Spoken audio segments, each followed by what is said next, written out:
Governor, you famously said that the Republican Party has a problem at the box office. Today, I heard you equate the GOP with the Titanic. Explain. Well, you know, I told the Republican Party at the Republican convention, it was like 10 years ago, that they're dying at the box office. And the reason why I said it was because their policies were such that they were not really including everybody, so that you have everyone interested. Like, for instance, women. 1 million women left within a few years because we did not address as a party healthcare issues, we didn't address education issues, we did not address environmental issues. This was three issues that were very important to women, and we were losing them because we were not addressing those issues. So I was telling them, I said, look, the way you're going, by being so healthcare reform and being so anti-environment and stuff like this, we are losing and we are dying at the box office. I said, or you'd go and start changing these policies and become more open. And this is exactly what has happened. Since then, that the party has decreased it now has only a 26% popularity overall. And so it is dying, and I see it like the Titanic. The only thing is that we don't have to go under completely. We don't have to wait for that moment. Let's change and let's go and be more open and go back to this kind of like a big tent idea of Ronald Reagan. Independents are about to overtake Republicans in California. What can California do differently? I think independents are going to take over the Republicans, they're going to take over the Democrats also, because I think that people in general, I would say, upset about the fact that the Democrats are too far to the left now and they're getting stuck in their ideology, and Republicans too far to the right. And I think this is why we have helped it to some extent here in California with getting rid of gerrymandering and to do redistricting reform and to have open primaries. But we still have the problem that the Republican Party and the Democratic Party will endorse certain people, and that puts a certain weight behind certain people, and these are usually the extreme people. I heard you say that Washington needs to have John Kasich back in town. Well, I mean, look at this. I mean, when John Kasich was the head of the budget committee, I mean, they balanced the budget in the 90s. They got rid of the deficit, got rid of the debt, and actually added and had a surplus. I mean, it's unbelievable to think about it today, to have a surplus. They totally wiped out that surplus since then, and now we have almost a $21 trillion debt. $21 trillion debt. Who is going to pay that off? So that's why I said, John Kasich, go back to Washington and kick some butt and go and straighten out the mess and then reduce the debt again and have a surplus. It would be fantastic. How soon do you want him back? Do you want him back in 2020? Well, I told him he should run in 2020. I mean, the running should start now. I mean, you don't. You want him to run against President Trump? I think they should run against President Trump, and I think that you should go and show the American people an alternative. I mean, if they are not happy with Trump, they have an alternative. If they're happy with Trump, then stay with Trump. It is up to the individual people, but I mean, I think that we need an alternative. Do you think he could beat Trump? I mean, doesn't this come full circle to the issue that you just mentioned about how there's been an exodus of independent thinkers from the Republican Party? They're left now with a hardcore base. Could Kasich beat him? Well, I think that I look at it a little bit differently. I think that eventually the people are going to judge the president before they go to the polls by his performance. So if Trump does a great job, then there's no reason to replace him, right? Because then people will be happy and they will say, hey, he went through the list of things that he has promised. We have immigration reform, we have healthcare reform, we have now a true booming economy, and we have all of those things, and he's tackling the education problem that we have. He's working on all of those things, and he's doing a great job. Bang, he's back in again. There's no two ways about it, and he should be. But what I'm saying is that John Kasich is a great alternative. Should he not perform, because we don't know yet, we're only 1 year into his term, does he not perform, then John Kasich would be a great Republican alternative, and I think that he would be better than the Democrats can put up with, because the Democrats don't have anybody. He is the best next guy in line. Okay, but have we seen enough to know already that Trump should have a Republican opponent like Kasich?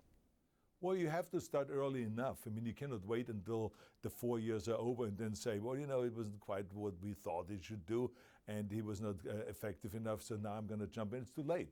I think that you have to look at it early on, and I think that Kasich should get in now and he should start campaigning. This is just my opinion. I mean, Kasich can do whatever he wants. He maybe feels quite differently about the whole thing. Maybe he's reluctant to go in right now. I don't know. This is up to him. It's just my opinion that because he, even the day again when I listen to him speak, what a great man. What a great human being, and what a great leader, and what a great visionary, and what a hard-working guy he is, and how open he is. I mean, I can tell you that he could win the governorship right here in California in 2 seconds, because I saw the Democrats that were sitting here today going like this the whole time when he talked, because he talked common sense. He was inclusive. He talked about helping school kids, about after-school programs of kids that have parents that are caught up in drugs and stuff like that and cannot take them from school home and pick them up. So he talked about issues that we are faced with every day all over America. He does not look at it as a Democratic issue or a Republican issue. It's an issue. It's a people's issue, and let's tackle it, the problem. President Trump's been in office for about 400 days and has made only one trip to California. Do you feel he's abandoned the state? I'm so happy that he's only made one trip. I mean, we don't need to clog up the freeways and everything, the whole town, because he's here in town getting his hair blow dried or something like that. Okay, but on issues, on matters of substance, do you feel that he's given a requisite level of attention to your state? Look, I mean, the very fact that he doesn't want us to write off our state tax, I mean, that's a direct attack on Californians. So I don't think that he has been good for California. Maybe there's some Republicans that think that he has been terrific. I don't think he has been good for California. I don't think he cares about California. And I think California doesn't care about him. In remarks that I just heard you make, you addressed education, you addressed the environment, you addressed health care. Those are not exactly cornerstones of Republican platforms these days. You think the party could win on those issues? I think that it is extremely important to just look at the problems we have in the United States. So it's great when you talk about that we must be number one economically. It is great when you talk about our GDP growth should be 4% a year, and it will bring more revenues, and therefore we can pay down the debt and all those kind of things. But at the same time, you have to recognize that we are number one already economically. So you're talking about something to make sure that we stay number one. But in school, in education, we are 39th in the world. 39th, I mean, this is absurd. And why is it this way? Because our education system really sucks, and we need to do something about it. I mean, it is absolutely inexcusable that we have to have, for instance, affirmative action. Affirmative action means that I have not treated all the children equally. I have not given them an equal chance. I have not given them equal textbooks, equal amount of money, equal computers, equal quality teachers, and so on and so forth. And I saw it firsthand when I was governor. I mean, there's schools like here in East LA, they don't have by far the same thing that they have in Beverly Hills, but it's unfair. And that is a major problem. And this is why certain kids are falling behind. And then we have to shoot them in with affirmative action. It's insulting.